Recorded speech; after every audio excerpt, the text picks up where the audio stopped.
Did Dan Evans surprise you? Obviously he's had a very difficult 12 months coming back from a ban. Did the level of tennis that he plays surprise you at times, and how difficult it was going to be? No, I have a high regard, in Dan. I think he's a good player. I've seen him play some really good matches over the years, and I see why he can cause difficulties, to players. He's got a nice slice, defends the court well. He's got the variation, which is always a hard thing to play against, and he was feeling it today, I thought, and it was very sort of cat and mouse a little bit. It was very interesting. I liked the match, and I thought he was playing well, so it was enjoyable. Yeah.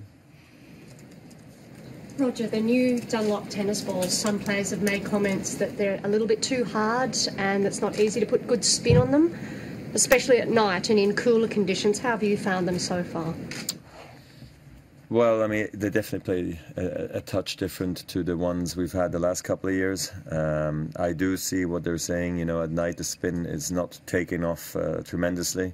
I think, for me, I definitely have to go through a minor adjustment, maybe still from Perth, which was a faster court. And, look, 1 year ago it was too far back, but it's hard to outspin guys here, as they changed the finals also to a night session and the semis also night sessions, I just feel like it's really important to have fast enough courts for night session conditions, as the main matches are being played there, because if you keep it slow, at night the ball doesn't move. So from that standpoint, I think they have done a nice job of speeding up the courts. Now the ball is honestly still early in the tournament to exactly tell you how it feels exactly. I still feel like you can serve your way out of trouble from the baseline. You can spin and slice and all that stuff we saw today, but it is true, you can't outspin a guy here. I think that's clear.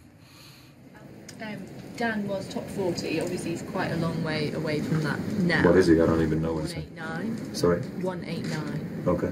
Do you think he can get back to where he was, maybe even push on a bit higher?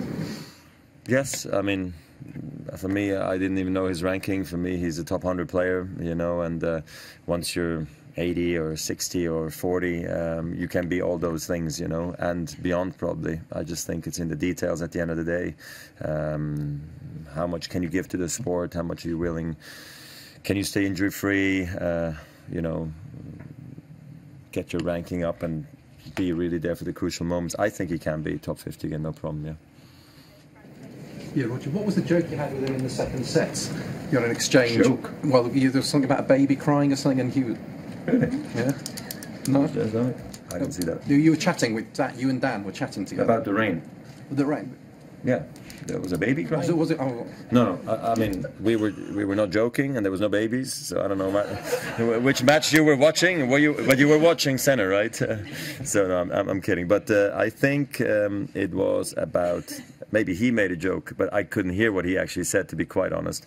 But I asked him, "Do you want to keep playing?" And the first time we decided not to play because of the lines were already slippery, and then the second time around I looked at him again, and if he doesn't want to play, we won't play, and if he was willing to play, I was willing to play too, but I wanted to give it the choice to him. But he was laughing because it was deuce and not 40-15 that time, so he was maybe feeling like I wanted to take advantage of the situation, but I really didn't. And then I didn't hear what joke he said. Maybe he said something about a baby crying and something else. It's okay, he's doing all the running anyway. Something along is that what he said? Yeah. Okay, well, yeah. So yes, that was the conversation. Nothing else. I don't know where that came from.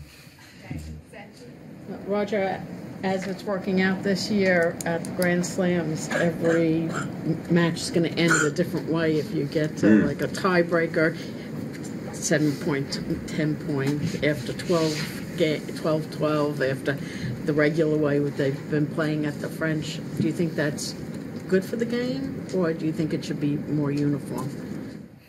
You would think that uniform would make sense, wouldn't it? But at the same time, I think it's also exciting this way. At the end of the day, they told us in the last 5 years, 2% of the matches have finished this way, here at the Australian Open. So it's really that little amount of matches that actually go the distance. And I feel like I said this also in the past, if you get to 6-6 in the fifth, you've had your chances. And so has your opponent had chances. and I think it also gives you an opportunity to keep on playing in the tournament. You know, if it ends like here at the U.S. Open in a tiebreaker in the fifth. But at the same time, you know, I like tradition and I like the long sets because they even had them, you know, in normal sets, not just in the fifth set back in the day when the likes of Tony Roach played and so forth. So from that standpoint, it's a bit disappointing, but at the same time, I understand where the game is going. It's getting, you know, more demanding potentially, but you know, we don't play doubles or mixed anymore like the old generation did, so they were incredibly match tough as well. I can't even say like we are fitter or tougher than they were, because I feel like they were tough as nails.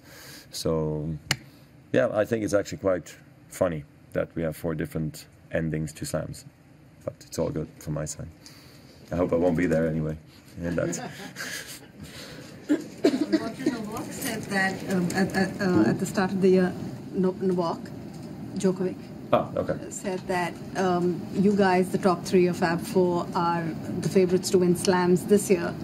Do you feel that way because you all have greater experience, know what to do when it goes down to 5 and tough situations? Do you feel that way too? Yes, I guess so. I mean, look, I think we know how to win slams, you know. Novak, Rafa, myself. I mean, Rafa has to be the #1 favorite. I don't care how he feels before the French. You know, Novak always is a favorite on the hard courts, and basically any court if he's feeling 100%, and he plays like last year. And maybe just because of my amount of titles I have at Wimbledon and other places, maybe you also have to just put me in the mix every time as well. But there are other guys, no doubt about it. And I think also with Sasha holding the World Tour finals, I think it's fair to say that even though he has not ripped through those slams yet, that he will go deep this year, definitely one of them, maybe even here. We'll see. Roger, I know you've said in the past that when you were younger, you planned to have a longer career, so you played less maybe. I'm curious, at any point in the past, was it difficult to not overplay when you had setbacks or when you lost? Well, I think I remember vividly was a conversation I had after I became world #1 after here, actually, in 2004. And I got back to Switzerland, I had a conversation with Pierre Paganini, my fitness coach, and he said, like, just do me the favor, please, and don't chase appearance fees and play every tournament, because we get the appearance fees in the 250s and 500s. So I was like, no, I won't. I will try to play the best schedule possible, and I will always tell you if I have an amazing guarantee, and maybe I would like to play it because it's also a nice place and it all works out and we can work it out beforehand. And I think I can be very happy that I didn't do that, that I didn't get... Because the problem is that when I was 23 at the time, you don't know how long you're going to be at the top, or you don't know how long you're going to see these guarantees, or you don't know how long you're going to be successful. You just don't know. So that's why I think a tennis player's life, it's very short-term planning, and it makes it kind of difficult because we don't have a 5-year deal, in some club like team sports, So we have to live a very normal life, which I think keeps us very humble and very normal, to be quite honest. And I'm happy I was able to stay injury-free, stay true to that plan, of not overplaying and taking the time off, because it's hard, going into a fitness build-up for 5-6 weeks during the season while other guys are winning tournaments, and you're like, I could win maybe 1 or 2 tournaments in that spell as well, but I'm doing it for my own game and for my own health and for the future. So yeah, it's tricky, but I can only advise a lot of juniors and younger guys coming through to do something similar. Yeah, depends on where you come from and where you're training. Obviously, it all matters a little bit.